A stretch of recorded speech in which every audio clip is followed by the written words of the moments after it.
taste like juice. Are you sure? Yes. Dude, that fusion, the fusion has been fusioning tonight. And in fusion fashion, wasn't Tay just in Paris, dog? I thought so. I thought he was in Europe for a bit. Dude, what's up with this guy? It's just like, the running bit of how I show speed like spawns in different countries. That's like Tay in the Smash scene. It's like Ike. Tay's like was in true actually. Tay's like if Icon was woke, send tweet. Anyways, we're losing. I'm leaving. Do not watch the VOD back then. Oh god. Back to the match. it's an early April Fool's Day joke. It's fine. True. We got 2 hours. We're Let's almost there. run the clock, guys. Okay, this matchup. I will say this matchup is very awkward for Bayo.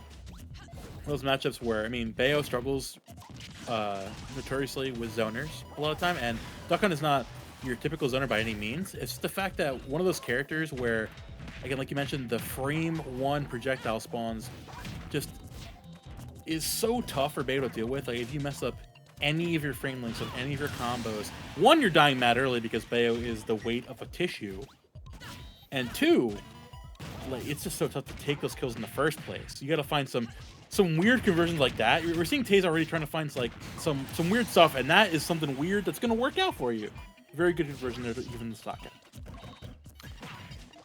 Yeah, I guess like the biggest part about this is it really tests TayJuice's ability to not be, how do I even put this?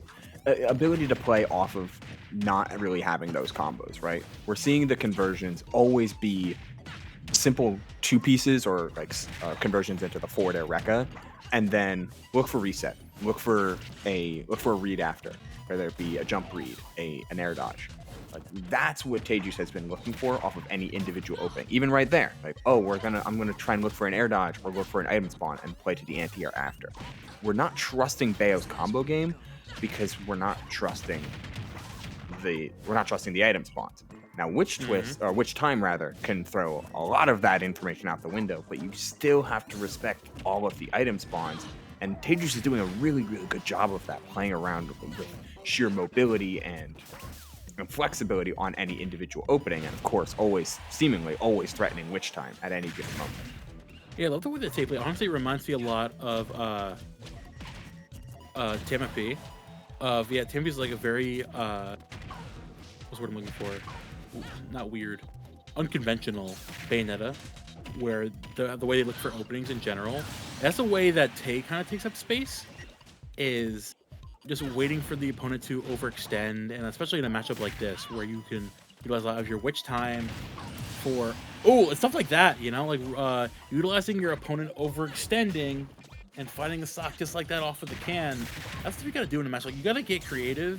Bayo is an extremely creative character, and that really just comes into fruition in matchups like this. Yeah, finding the awkward approach angles, I think, is always massive when it comes to playing as any high mobility character, but Bayonetta, especially when you have that dive kick, especially one as safe as hers. Like, you can just approach at these 45-degree angles that not everyone can do at the pace that she is at, that she can go for. And then TayJuice, with again looking for 1 reset, looking for a second on the platform that, if done correctly, might have just been a true combo to the finish. Whoa, the can chase down from Fawn, though, still holding the percent lead and much of the control over the stage, but Bayonetta can kind of invert that, which TayJuice is doing a really, really good job of wielding, and the fact that containing Bayonetta is a next to an impossibility, so you have to find different openings. But Fawn is finding those openings, then some and more. The can bouncing onto stage, then a little bit of a proc, just a single tap of that B button is going to reactivate the hitbox right on the neutral getup, closing out game number 1.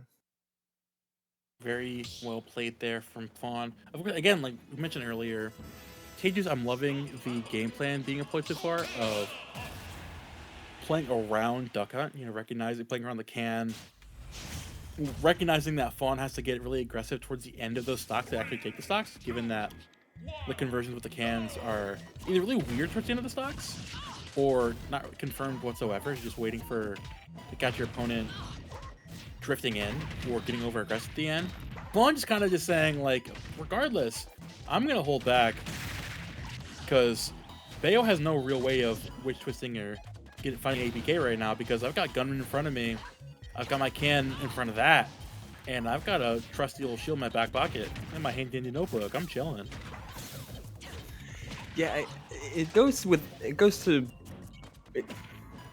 worth saying, right? Like that Fawn is applying Bayo counterplay where it comes up, of course, staying low to the ground, not trying to do any sort of reckless jump-ins or reckless like jumping in general, playing under platforms super well. You know, the SDI certainly on point, but also Fawn is not overcomplicating her punish game and not overcomplicating her own game plan as well. Got to get back to ledge here, which, hey, that works. Aha! the duck hunt trap. Uphill backward for the troubles. But to finish the nonsense character, and then some. But to finish the thought, like Fawn is understanding that TayJuice is doing a pretty good job of knowing how to play against duck hunt, but that still doesn't make what Fawn is doing not good. Like it doesn't make spawning Gunman and Can and doing those same type of anti-Bayo like neutral setups, like doesn't make those not good just because TayJuice is playing around them. You still have to make him do that. And you know what? It's working out for Fawn thus far. And remember, this is still a best of 3, and Fawn is surely in firm control of this game right now. Definitely well said. Oh, gotta be careful there. Put up smash toward the bottom of that platform.